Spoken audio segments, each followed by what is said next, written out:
수험생이 100명이면 100가지 공부법이 존재합니다. 그렇기 때문에 여러분의 공부법이 이미 정해진 공부법이 있다면은 그것을 확신을 갖고 준비를 하시는 것이 훨씬 더 좋다고 생각을 합니다.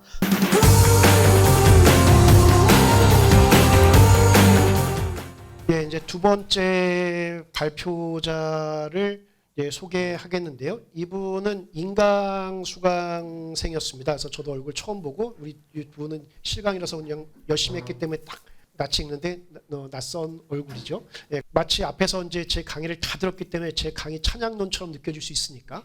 근데 지금 오시는 분은 그냥 편하게 할 얘기 다 하세요. 그냥 뭐 저한테 너무 욕은 하지 말고, 그래서 편하게 독학을 어떻게 했다 이런 등등 있죠.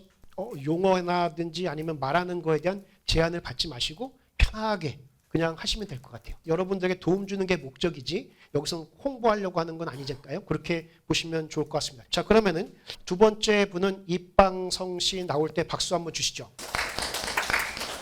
네, 안녕하세요. 이번에 리트 고득점 학습법 발표를 맡게 될 조성우 추리논증 성적우수 장학생 이성입니다. 반갑습니다.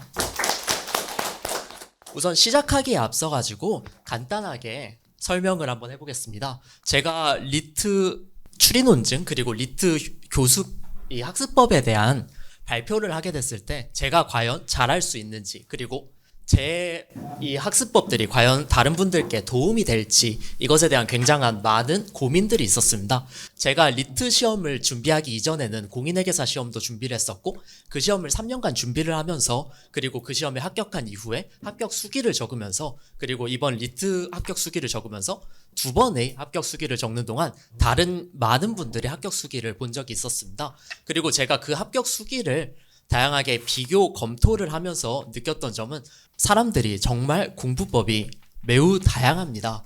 그래서 흔히들 말하는 것처럼 100명의 수험생이 있으면 100가지 공부법이 있다라는 말이 있듯이 굉장히 다양한 학습법이 존재하는데, 제가 말하는 학습법도 정답은 아니고 여러분들이 판단했을 때 그냥 이거는 도움이 되겠다 하고 싶은 것만 선택적으로 취사하시면은 굉장히 도움이 될 것이라고 생각합니다. 그러면 간단하게 목차 먼저 설명해 보겠습니다. 우선 첫 번째로 자기소개를 한 다음에 시기별 학습법을 설명하고 도서 추천, 그러니까 제가 리트를 준비하는 동안 읽었던 책들을 추천해 드리고, 이후에 기타와 마치며 간단한 몇 마디를 더 설명을 하고 마치도록 하겠습니다. 우선 자기소개를 먼저 하겠습니다. 저는 고려대학교 경영학과에 재학 중인 학생이고 현재 이번 겨울에 졸업 예정입니다. 그리고 24년도에 제59회 공인회계사 시험에 합격을 했었고, 이번에 법학 적성 시험 리트 시험에서 총 표준 점수 152.4점을 받으면서 준비를 하였고, 그리고 이번에 이제 올해 서울대학교 법학전문대학원에 입학 예정인 학생입니다. 여러분께서 제 리트 점수를 보셨을 때 리트 152.4점이다 하면은 사실 제 주변에도 제가 스터디를 하면서 봤던 많은 150점 혹은 140점 정도의 초고득점에 해당하는 학생들은 사실 많은 경우에는 처음부터 잘했던 친구들이 굉장히 많습니다. 그 초시 때 첫 시험에 관광 리트 어떻게 봤냐라고 물어보면 대부분의 학생들이 나 140점대였는데 나 130점대였는데 이렇게 말을 했었습니다. 하지만 저는 25년도, 그러니까 작년에 리트 시험을 처음 봤을 때 표준 점수 120점을 맞고 내가 1년 동안 어떻게 하면은 표준 점수를 더 올릴 수 있을까를 치열하게 고민을 하고 200일 정도 되는 리트 시험을 준비하는 기간을 갖고 준비를 했었습니다. 그래서 여기 보시면은 제 추리논증 표점이 추리논증의 경우에 26점 정도를 상승을 했고, 전체 표점 또한 30점 넘게 상승을 하면서 이번 리트 추리논증 학습법의 발표를 맡을 수 있게 되었습니다. 우선 시기별 학습법에 대해서 간단하게 말씀드리겠습니다. 저는 1월에서 2월에 부터 공부를 시작하였고 12월 달 종강과 동시에 공부를 시작하였는데, 1월에서 2월에는 기출을 회독하고 그리고 추리논증 기본 강의를 들으면서 독서를 하였고, 그리고 3, 4월에는 기출 2회독 및 강화약한 매뉴얼 을 말하시면 여러분 대부분 다 어떤 교재인지는 아실 겁니다. 그리고 그 외에도 두뇌 보완 계획 등의 책을 읽으면서 준비를 했고, 그리고 5, 6월의 경우에는 기출 회독을 하고 그리고 사설 모의고사를 이때쯤부터는 굉장히 많이 풀었었습니다. 그리고 이 외에도 잘 고른 300제 등의 문제집을 보면서 준비를 했고, 마지막으로 7월에는 최신 기출을 회독하면서 여태까지 공부했던 다양한 자료들을 복습을 하면서 준비를 하는 시간을 가졌습니다. 우선 첫 번째 1, 2월 달에 기출을 어떻게 공부했는지부터 먼저 알려드리겠습니다. 우선 저는 기출 회독을 할 때 제일 중요한 것은 문제 유형 파악이라고 생각을 합니다. 처음 문제 유형을 파악해야지 이후 제대로 된 학습이 가능합니다. 그래서 여러분들께서 처음 문제를 푸실 때 굉장히 시간이 좀 많이 걸리고, 그리고 처음에 어떻게 내가 이것을 복습을 하고 어떻게 그런 해설서를 활용을 할 것인가에 대해서 고민이 정말 많으실 텐데, 우선 문제를 어떻게 풀지부터 먼저 말씀을 드리자면, 저는 25년도 기출부터 역으로 15개년치를 역순으로 풀면서 준비를 했었습니다. 그렇게 25년도부터 11년도에 해당하는 15개년치를 풀면서 준비를 했었는데, 시간을 최대 너무 족기실 필요는 없습니다. 그리고 또한 시간을 초과해도 그냥 푸시는 것이 저는 좋다고 생각을 합니다. 처음에 여러분이 대표적으로 언어 이해를 푸신다면 시간이 많이 부족하실 겁니다. 여러분이 시험장에 가셔서도 한 지문을 건너뛰시게 될 텐데, 아마 보통의 경우에는. 근데 여러분이 준비를 하시면서는 한 지문 이상을 건너뛰어야 되는 시간이 필요합니다. 그런데 여러분이 만약에 한 지문을 건너뛴 다음에 그 끝난 이후에 채점을 하고 그 이후에 다시 이거를 돌아와서 보시게 된다면, 사실 답지를 한번 보고 그리고 긴장이 좀 풀리고 이 다음에 다시 보게 되는 거잖아요. 저는 그래서 처음 풀 때 뭐 70분을 잡고 뭐 하든지, 여하튼 몇 분을 잡고 하든지 간에 그 시간을 좀 넘기고, 그리고 실제 시간이 좀 넘어가더라도 그냥 마저 풀었었습니다. 그래서 다 풀고 난 다음에 뭐 한 8, 90분 걸린 적도 허다했었고, 그 이상의 시간이 걸린 적도 있을 정도로 처음에 잴 때 시간을 재되, 그러면서 내가 이 지문에 어느 정도 시간이 많이 걸리네를 체크를 하지만 시간이 초과해도 그냥 풀었었습니다. 그리고 이후에 해설집을 보면서 기출 리뷰를 할 때는 맞은 문제들도 분석할 때 다시 보고, 그리고 틀린 문제의 경우에도 해설지를 보되 해설지를 옆에 펼쳐놓고 계속 보기보다는 다시 한번 풀어보면서 그것을 해설하는 식으로 갔었습니다. 그렇기 때문에 이제 단순히 틀린 개수에 연연하지 않고 내가 어떻게 풀었는지, 그리고 내가 이것을 다음번에도 이렇게 풀 수 있을지를 더 집중을 해가지고 풀었었습니다. 또한 그 외에도 추리논증 기본 강의를 들었었습니다. 1에서 2월에 처음에 시작할 때는 조성우 교수님의 추리논증 기본 강의와 함께 시작했었는데요. 저는 지금 보는 이제 리트 시험도 인강으로 준비했었지만 그 이전에 회계사 시험도 인강으로 준비했었고, 또한 수능 또한 인강으로 준비했었습니다. 맨 처음 공부를 시작할 때 10년 전부터 공부를 시작할 때는 항상 인강으로 준비를 했었기 때문에 동영상 강의에 대한 경험이 굉장히 많은데, 항상 하는 말이 동영상 강의는 복습이 굉장히 중요합니다. 여러분이 1시간의 강의를 들었다면 1시간 혹은 그 이상은 복습을 하는 것이 굉장히 좋기 때문에, 예를 들어서 저희 경우에는 한 강의를 수강하면 수강 직후에 복습을 하고, 그 강의가 쌓여서 한 단원을 나가게 되면 단원을 끝난 다음에 단원별 복습을 하고, 그리고 수강을 완료하거나, 조성우 교수님의 기본 그 책은 총 2권으로 이루어졌었는데 각각의 책이 끝나면 그 책 내용을 복습하는 식으로 여러 번의 회독을 했습니다.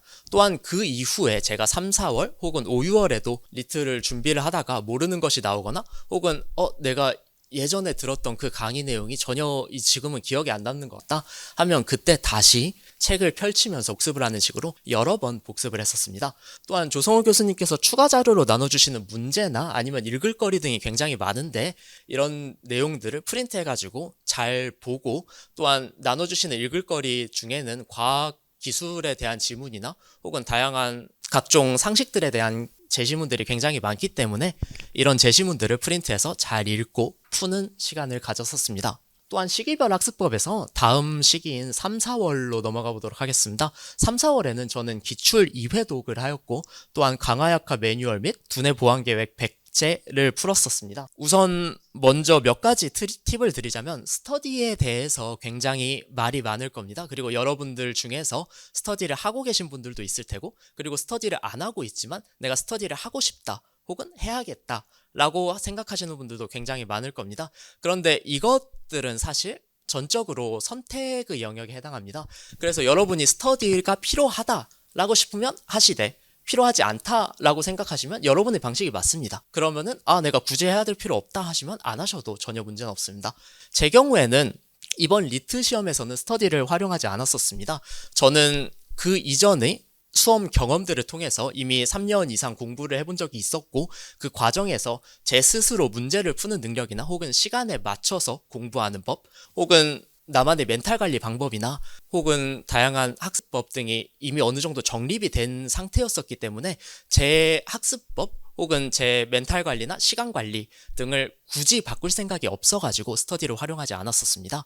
하지만 여러분들께서 만약 공부하시다가 시간에 맞추기 어렵다 혹은 내가 언어 이해 그리고 추리 논증 기출을 풀면은 총 합쳐서 한 3시간 이상이 걸리실 텐데 그동안 내가 집중을 유지하기 어렵다 하시는 그런 분들이라면 분명히 스터디를 활용할 장점이 있을 겁니다. 하지만 여러분들이 공부를 하시다가 내가 시간 관리가 내 스스로도 어느 정도 되는 것 같다 라고 하셨을 때는 굳이 스터디를 사용하실 필요는 없다고 생각합니다.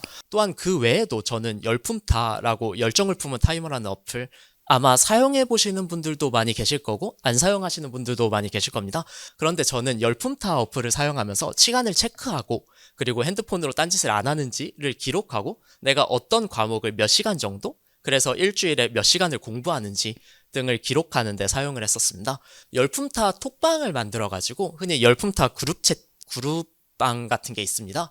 그래서 내가 같이 공부하는 친구들하고 뭐 한 대여섯 명이서 같이 톡방에서 이제 공부를 하면은 각자의 시간이 다 나옵니다. 그래서 이 친구는 일주일에 뭐 한 40시간을 했네, 50시간을 했네? 그럼 나는 이번 주에 한 30몇 시간밖에 못 했는데 다음 주에는 더 많은 시간을 하고 그리고 친구 집에 가고 싶을 때 친구들이 이 시간까지 공부하고 있구나 라는 것을 보면서 나 또한 조금 더 공부를 해야겠다 이런 동기부여가 됐기 때문에 저는 열품타 사용하는 것을 적극 추천해드리고 싶습니다. 그래서 열품타 톡방 등을 통해서 다른 친구들하고 비교를 하면서 이런 공부 시간을 가져갈 수 있다는 장점이 분명히 있을 것이라고 생각합니다. 또한 그 외에도 제가 혼자 독학으로 공부를 하면서 교재를 사용한 것이 굉장히 많습니다. 어떤 교재를 사용하였는가에 대해서 간단하게 말씀을 드리자면 저는 우선 리트 기출문제는 기출 문제집 있지 않습니까? 그거를 3회, 4회 혹은 그 이상을 복습을 하면서 계속 회독을 하면서 사용을 했었고 또한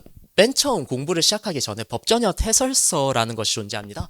아까 먼저 말씀해주신 발표자분께서도 강조를 하셨던 내용인데 법전협 해설서를 보면은 문제 예시들이 여러 개 나오고 그리고 그 문제를 푸는 방식이나 혹은 그 문제에 대해서 해설을 한 것이 또 여러 개 나옵니다. 이것을 처음에 보면서 내가 이런 문제를 준비해야 되는구나 라는 그러한 깨달음과 그리고 일종의 팁을 얻어갈 수 있기 때문에 법전협 해설서 그리고 리트 기출문제를 제일 먼저 준비를 했었고 그 이후에는 조성호 교수님의 기본 교재 그리고 강의와 강화약화 매뉴얼이란 책을 적극 추천해드리고 싶습니다. 그 이후에 2가지 교재를 보면서 2가지 교재를 그리고 여러 번 회독을 하면서 다양한 문제풀이 스타일 그리고 내가 문제를 어떤 식으로 접근을 할 것인가 그리고 제가 문제를 푸는 방식뿐만 아니라 다른 사람의 해설 등을 보면서 내가 이거는 이렇게도 풀 수 있겠네 하는 방식들이 분명히 존재하기 때문에 그런 해설을 보는 것이 굉장히 좋다고 생각합니다. 또한 강화약화 매뉴얼뿐만 아니라 그 이후에 있는 다른 교재들도 여러 개 있는데 저는 그 중에서는 강화약화 매뉴얼 책이 굉장히 좋았던 것 같습니다. 이 책의 장점은 단순히 리트 시험 기출뿐만 아니라 다양한 시험 기출이 존재합니다. 수능도 여기 좀 들어가 있고 피셋이나 아니면 처음 듣는 다양한 시험들도 여기에 들어가 있습니다. 이 책은 강화 그리고 약화에 대해서 어떤 문제들이 있는지를 이것저것 다 들어가 있는 책인데 저는 이 책을 한 2회독 정도를 했습니다. 그래서 처음부터 끝까지 모든 문제를 풀고 복습을 하고 그리고 밑줄 치면서 혼자 학습을 하는 것 그 이후에 시간이 좀 지난 이후에는 내가 강화약화 매뉴얼을 다시 한번 풀어보면서 처음부터 이 문제를 다시 한번 풀어보면서 내가 똑같이 틀린 문제들은 똑같이 체크를 하고 그걸 통해서 내가 2번 틀렸다 하는 문제들을 기록을 해가지고 한 번 더 보고 마지막 7월 달에 파이널 때 시험을 준비하면서는 이 문제들은 내가 2번 틀렸는데 하는 것들을 저는 다 기록을 했었습니다. 또한 리트 기출문제에서도 마찬가지로 제가 4회독을 하는데 4회독을 하면서도 틀리는 게 있습니다. 그래서 한 번 틀리고 2번 틀리고 3번 틀리고 그렇게 연속적으로 틀리는 것들을 한 번 틀리는 건 체크, 2번 틀리는 건 세모, 3번 틀리는 건 별표 이런 식으로 준비를 해가면서 그것을 누적시켜가지고 어떤 것들 문제를 내가 마지막까지 한 번 더 봐야겠다 하는 식으로 준비를 했었던 것으로 기억합니다. 또한 그 외에도 잘 고른 300제의 언어 이해 및 추리 논증도 있었는데 저는 앞에 여러 기출문제나 책들에 비해서 이것을 그렇게 추천드리진 않습니다. 근데 다만 마지막에 가실 때 여러분이 5, 6월쯤에는 풀만한 문제들이 부족해지는 시점이 분명히 존재합니다. 기출도 한 두세 번 이상을 받고 그리고 다른 문제도 다 봤는데 그러면은 이렇게 잘 고른 300제에서 수능 기출이나 아니면은 피셋 기출 등을 모아놓은 것이 굉장히 도움이 됩니다. 내가 못 풀어본 문제들을 다시 보면서 이렇게 준비를 할 수 있다는 그런 장점이 있고 또한 두뇌 보안 계획 100제도 저는 풀어는 봤었는데 이거는 그렇게 추천드리진 않습니다. 그 논리 퀴즈나 아니면은 다양한 뭐 논리 구조나 이런 것에 대해서 다양하게 써져 있긴 한데 그것이 사실상 대학 교양 정도의 느낌이고 수험 서적으로 접학한지에 대해서는 살짝은 조금 의문입니다. 단지 여러분이 공부를 하실 때 조금 시간이 어차피 많이 남으실 겁니다. 리트의 경우에는 분명히 공부 시간 자체가 아주 많이 필요한 시험은 아니기 때문에 여러분이 그 남는 시간에 좀 더 활용을 하고 싶은 교재가 있다 하면은 풀어볼 만은 합니다. 또한 이후에 전국 모의고사나 아니면 여러 가지 모의고사들이 분명히 존재합니다. 저희 경우에는 4월 달부터 전국 모의고사들을 신청을 해서 봤었는데 그 이전에는 리트 기출 등의 그런 풀이 모델 등에 집중을 하고 그 이후에 내가 어느 정도 그것이 정립이 됐다 싶었을 때 전국 모의고사를 통해서 내가 어떤 것을 더 보고 그리고 내가 시간 관리를 하고 하는 식으로 준비를 했었습니다. 이것에 대해서는 이후에 후술하도록 하겠습니다. 그리고 또한 저는 독서 활동을 굉장히 자주 했었는데 제가 24년도에 회계사 시험을 합격한 이후에 그 이후에 제가 리트 시험을 준비해야겠다라는 결심을 하기까지 기간이 있지 않습니까? 1년에서 1년 반 정도? 그 사이의 기간 동안 저는 내가 1년 반이 있으니까 내가 지금부터 리트를 준비해야겠다 보다는 내가 1년 반이 있으면 리트 준비는 마지막 한 반년 정도로 남겨두고 내가 지금부터 책을 좀 많이 읽어야겠다라는 생각을 했었습니다. 우선 리트를 위한 독서라고 하면 배경 지식이 굉장히 중요하다라는 말도 좀 있습니다. 배경 지식이 있으면 분명히 시간을 아끼는 효과도 있고 배경 지식으로 알고 있는 내용이 나왔을 때 굉장히 여러분이 자신감을 가지고 풀 수 있는 부분이 분명히 존재합니다. 하지만 그럼에도 불구하고 이 독서를 통해서 배경 지식을 쌓는다는 것이 쉽진 않습니다. 왜냐하면 보통의 그 배경 지식이 도움이 된다 하는 것은 어느 정도 전공자 수준에 해당하는 것입니다. 대표적으로 제가 경영학 전공자이고 그리고 회계사를 준비하면서 그 회계사 경제학을 준비를 했었기 때문에 뭐 대표적인 예시로 예전에 언어예에서 나온 솔로우 지문이나 그런 경제학 지문에 대해서 지문을 훑어만 봐도 문제를 바로 볼 수 있을 정도의 그런 역량은 맞췄었습니다.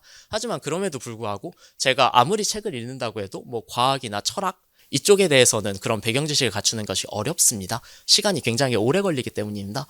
하지만 그럼에도 불구하고 제가 책을 읽는 것을 추천한다라고 말씀을 드리는 것은 그 책을 읽는 그 경험 자체, 그렇게 내가 글을 빠르게 읽고 그 글에서 내가 무엇을 말하는 건지를 얻어갈 수 있다라는 것뿐만 아니라 또한 여러분이 보시는 다양한 개념들이 친숙해 보이면은 자신감을 상승하는 그런 효과가 있습니다. 결국에 시험이란 것은 그 3시간 동안 얼마나 자신감 있게 풀어내냐의 문제이기 때문에 여러분들이 많이 접한 개념에 해당하는 글은 자신감이 올라가서 큰 도움이 됩니다. 그래서 저는 1년 정도는 독서 토론 동아리 활동을 하고 그리고 그 이후에 반년 정도 리트를 준비하면서는 제가 1월부터 7월까지 모든 그 기간에 독서를 적어놓은 것처럼 매일 2시간 정도씩을 독서를 했었습니다. 그래서 한 달에 2권 혹은 그 이상씩 책을 읽었었는데 단순히 짧은 책뿐만 아니라 정말 다양한 책들을 읽었었습니다. 그래서 과학공학의 분야에서 뭐 공대생도 잘 모르는 공학 이야기나 아니면 뭐 과학혁명, 코스모스 아니면 다윈지능 같이 여러분이 조금 단순히 과학뿐만 아니라 과학 교양에 해당하는 그런 좀 더 재미는 없었는데 여하튼 그런 책들을 읽을 수 있고 또한 인문사회에서도 제가 여러 좋아하는 작가들이 있었기 때문에 뭐 넥서스나 사피엔스 같이 유발 하라리의 책 아니면은 그 외에 다양한 무엇이 예술인가 혹은 MT 법학 등과 같은 다양한 분야의 독서를 하면서 준비를 했었습니다. 또한 예전에는 책을 단순히 읽기만 했었는데 이것이 어느 순간부터는 조금은 시간 낭비처럼 느껴져가지고 책을 읽고 블로그 등을 통해서 제가 한 2-3문단 정도의 줄거리를 요약해보는 그런 활동을 하면서 책을 읽었던 것으로 기억합니다. 그 외에 기출 회독은 어떻게 할 것인가 이 부분입니다. 우선 기출 회독이란 것은 굉장히 중요합니다. 여러분이 기출을 1회독 한 이후에 시험을 준비하게 되면서 기출을 2회독, 3회독, 많으면 4회독 혹은 그 이상까지 여러 번을 보실 텐데 기출은 우선 저는 꾸준히 보는 게 중요하다고 생각합니다. 이것은 제가 첫 관광 리트 이후에 1년 정도밖에 준비를 한 기간이 없어서인 것도 맞지만 기출을 꾸준히 보면은 여러분이 기출의 논리를 계속해서 눈에 익힐 수 있다라는 장점이 있습니다. 그래서 저는 1회독을 한 이후에 바로 다음 회독을 진행했습니다.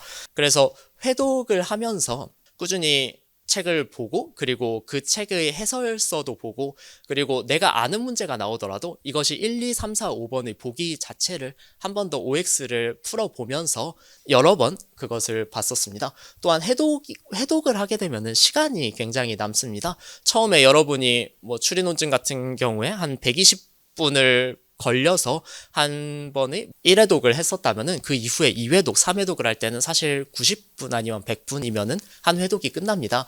다만 여러분이 그 회독을 하실 때 빨리 끝났으니까 좋다의 수준보다는 단순히 이제 그것보다는 시간 안에 OX를 모든 선지에 대해서 한 번 더 확인을 해본다는 방식으로 가져간다면 굉장히 좋다고 생각을 합니다.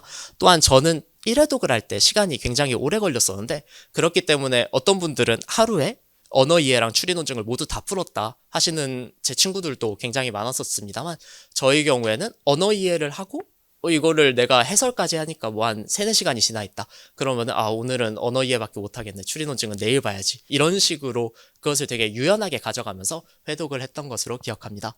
또한 기출 회독을 할 때도 문제를 푸는 것이기 때문에 여러분이 문제 풀이법 그리고 건너뛸 문제를 체화하는 것은 굉장히 중요합니다. 대표적으로 언어 이해의 경우에 예를 들면은 여러분이 10개의 지문에서 모든 지문을 보시기는 사실 굉장히 어렵습니다. 그래서 대부분의 경우에는 한두 지문을 빼고 푸신 다음에 나중에 돌아와가지고 푸시게 될 텐데 저희 경우에도 제가 한번 쑥 훑어보면서 내가 이 지문은 빼야겠다 혹은 내가 이 주제는 어렵구나 하는 거를 미리미리 뭐 몇 번을 계속 준비를 하면서 익혀놔가지고 시험장에서도 이후에 1개 혹은 2개 지문을 넘기고 푸는 연습을 했던 것으로 기억합니다. 또한 이것은 사실 제가 굉장히 많은 질문을 받았었던 것인데요. 실제 시험과 똑같은 시간을 풀어야 되냐? 라는 것 사실 굉장히 많은 사람들이 궁금해하는 겁니다. 저도 이번 시험이 끝난 이후에 다양한 제 친구들이 그때 똑같이 맞춰가지고 시험을 봐야 되냐라는 질문이 많았었는데 저는 그 시간 즈음이면은 상관은 없다라고 생각을 합니다. 9시 한 20분쯤에 그 시험이 시작을 한다면은 여러분이 반드시 9시 20분에 시작할 필요가 있는 것이 아니라 9시 40분 혹은 10시쯤에 시작을 하더라도 그 시간 대강 즈음에 준비를 하겠다라는 생각만 있으면은 굳이 강박적으로 그 시간을 맞출 필요는 없다라고 생각을 합니다. 또한 마지막으로 5월에서 6월 사이의 공부법을 간단하게 말씀드리도록 하겠습니다. 이 시기에는 제가 기출을 회독을 하고 그리고 사설 모의고사를 본격적으로 풀기 시작한 시즌인데 어떻게 풀었는지 먼저 설명을 드리겠습니다. 지금 현재 메갈로스쿨 모의고사뿐만 아니라 치대인재나 아니면은 법률저널 등에서 다양한 모의고사를 내고 있는 것으로 알고 있습니다. 그리고 이 회차들이 적지도 않고 한 10회차, 14회차 이렇게 굉장히 많은 것으로 알고 있습니다. 저는 이 사설 모의고사들을 여러분이 웬만하면은 많이 푸는 것을 추천드립니다.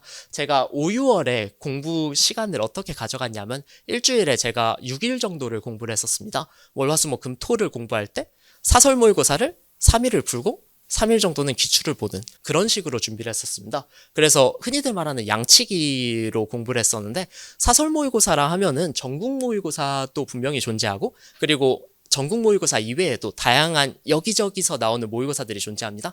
저는 그거를 구독해서 본 적도 있고 그리고 친구한테서 살짝 빌린 적도 있고 그렇게 해서 다양한 모의고사들을 풀고 그리고 보고 준비를 했었는데 이렇게 양치기를 하면 여러분께서 기출의 논리에만 학습되어 있을 때 다양한 새로 보는 문제들을 경험을 하고 충격을 받고 그리고 그것을 보면서 미리 겁을 먹는 식으로 준비를 할 수가 있었습니다. 그래서 사설 모의고사, 여기서 말하는 사설 모의고사는 전국 모의고사에 좀 더 집중을 하자면 우선 전국 모의고사를 볼 때 좋은 점은 리트 시험을 치는 고사장을 경험할 수 있다는 점입니다.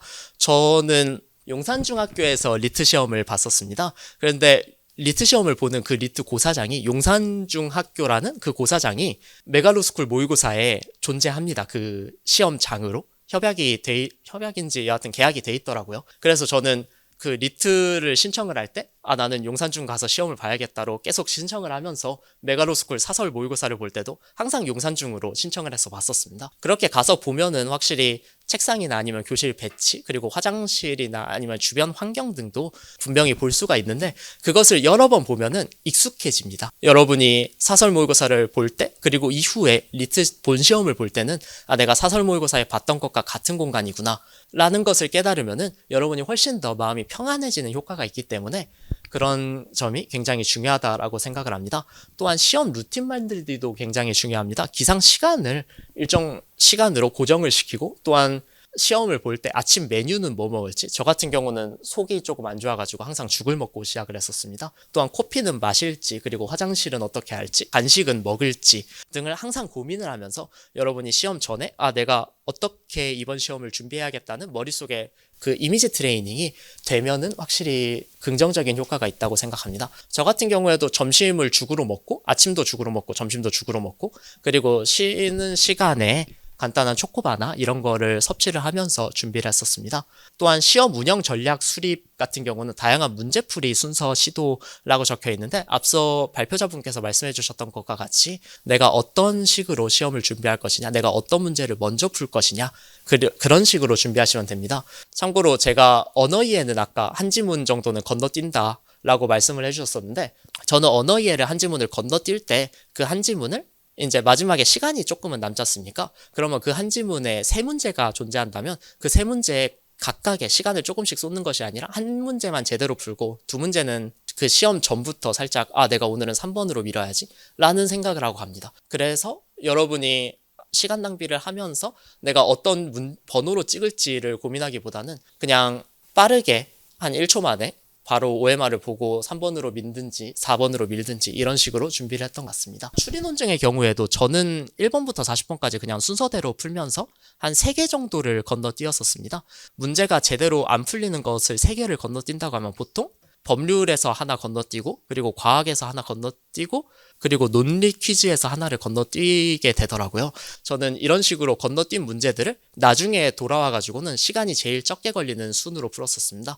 제 경우에는 이거는 이제 여러분 각자의 상황이 조금씩 다르겠지만 저는 논리 퀴즈에 좀 강했어가지고 그래서 저는 항상 건너뛸 때나 혹은 문제를 풀 때 논리 퀴즈에서 시간을 조금 세이브를 하고 그리고 나머지에 더 집중을 했던 것 같습니다. 그리고 제가 과학을 잘하는 건 아니어가지고 과학에 시간이 좀 많이 필요해서 마지막에 한 문제를 건너뛰는 거나 혹은 마지막에 한 문제로 남겨놓는 것은 항상 과학 문제를 제일 끝에 남겨두고 풀었던 것 같습니다. 그리고 사설 모의고사를 풀면은 많은 분들이 고민을 하십니다. 사설의 오답은 어느 정도로 해야 되는지 그리고 사설을 풀 때 여러분이 점수 분석 같은 것을 해줍니다. 표준 점수를 분석해주고 어떤 문제는 오답률이 어느 정도 되고 남들은 어느 번호로 이걸 풀었고 하는 식의 오답이 굉장히 많은데 우선 저는 사설 오답은 거의 안 했었습니다. 그냥 문제 틀린 거를 보면서 내가 이걸 틀렸네 하는 거를 한 번 더 보면서 내가 이거 OX를 잘못 알았네 정도를 해결한다든지 혹은 이게 OX가 이건 것 같은데 하면은 그때 해설서를 조금 보면서 얘네가 뭐라고 말을 하는구나 정도를 알아내는 식으로 했지 사설 오답을 본격적으로 하진 않았었습니다. 또한 사설 점수도 저는 확인을 안 했었습니다. 제가 리트 시험 이전에 회계사 시험을 준비할 때도 사설 모의고사를 보면 점수가 굉장히 안 나왔었습니다. 그거는 내가 리트 시험이나 아니면은 그런 고시류 시험 같은 경우에 내가 7월 달에 시험을 본다 했을 때 7월을 향해서 모든 스케줄을 맞춰가는 것이지 내가 그 사이에 5월에 시험을 보고 6월에 시험을 본다 했을 때는 사실 준비가 안 돼 있는 게 정상입니다. 그렇기 때문에 사설 점수가 풀면은 굉장히 낮게 나오실 겁니다. 저도 본 고사에서 150점 정도였었지만 사설 모의고사를 풀 때는 120점 혹은 110점 이렇게가 거의 다 나왔었습니다. 그래서 한 2번인가 3번인가는 너무 궁금해가지고 점수를 잠깐 확인을 해보고 점수가 조금 안 좋은 걸 본 이후에는 점수 확인 자체를 안 했었습니다. 사실 제가 오답을 하고 그리고 OX를 보면은 제 점수를 알 수 있지 남들이 얼마나 맞췄는지에 대해서는 크게 관심을 안 뒀던 것 같습니다. 또한 이것은 시험 전날 및 본고사 당일에 대한 팁인데 제가 이 페이지를 준비를 하면서 들었던 이제 다양한 학습법 발표 자료들을 봤었는데 이 시험 전날 및 본고사 당일의 팁이 진짜 거의 동일합니다. 거의 뭐 한두 줄 빼고는 다 똑같습니다.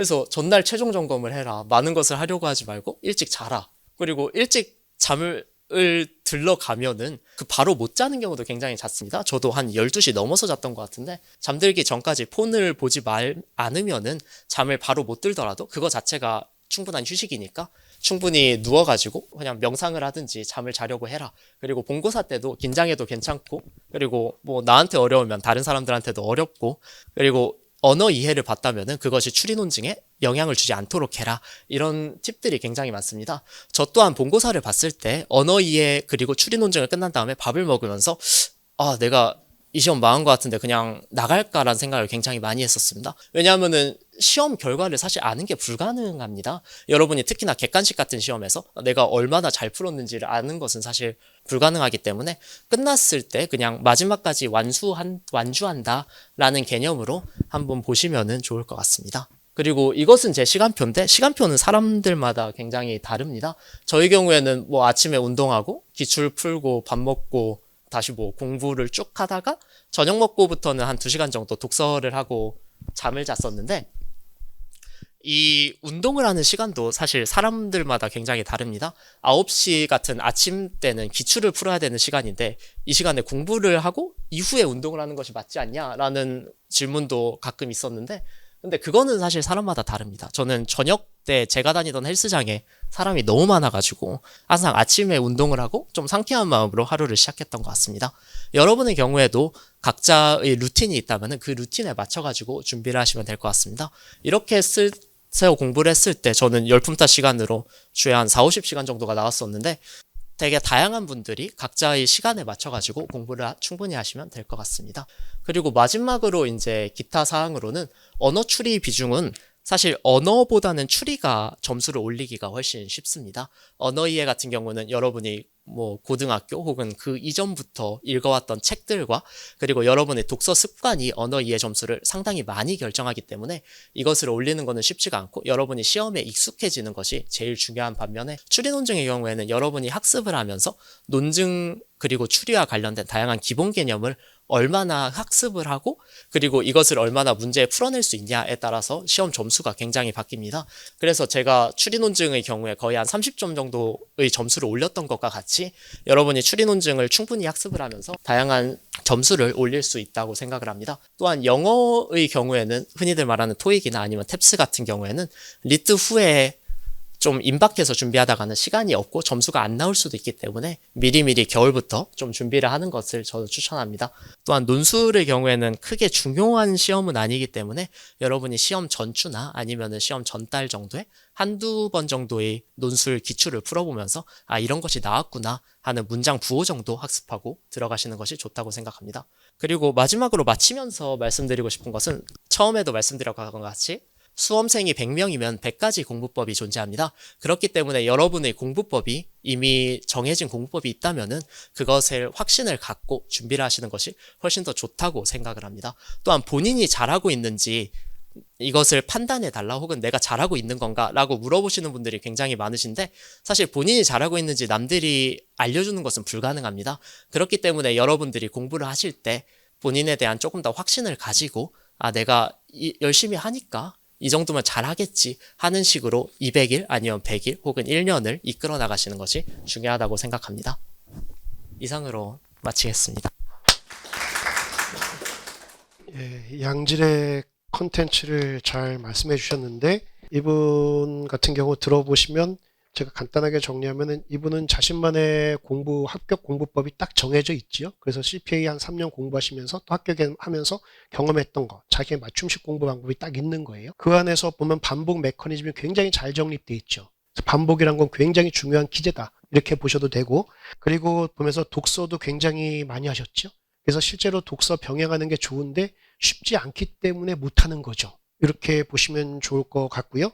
그러면서 굉장히 치밀한 준비, 그리고 우리가 강의 하나 들었네 이 뒤에 숨겨져 있는 굉장한 노력, 요게 있었다라는 걸 그걸 간과하면 안 되는 거죠. 그렇게 보시면 좋겠습니다. 그리고 사설 모고를 통해서도 많은 양을 접해본 거죠. 그럼 많은 소재도 접해본 것들 이런 것들이 시험에 굉장히 영향을 줬다. 이렇게 해서 종합적으로 보시고 자신에게 필요한 거를 좀 섭취해 가시면 좋을 것 같다. 그리고 제 모의고사는 9에서 풀었는지 아니면 뭐였는지 모르겠지만 제 걸 딱 들었으면은 99.9가 아니라 100%딱 수석했을 가능성이 굉장히 높은데 좀 아쉬웠어요. 아무튼 이 정도 얘기 드리고 그러면 쉬는 시간을 갖고 나서 이제 세 번째 발표자분 이렇게 듣도록 하겠는데 우리 열심히 설명 잘해 주셨는데 박수 한번 주시겠어요?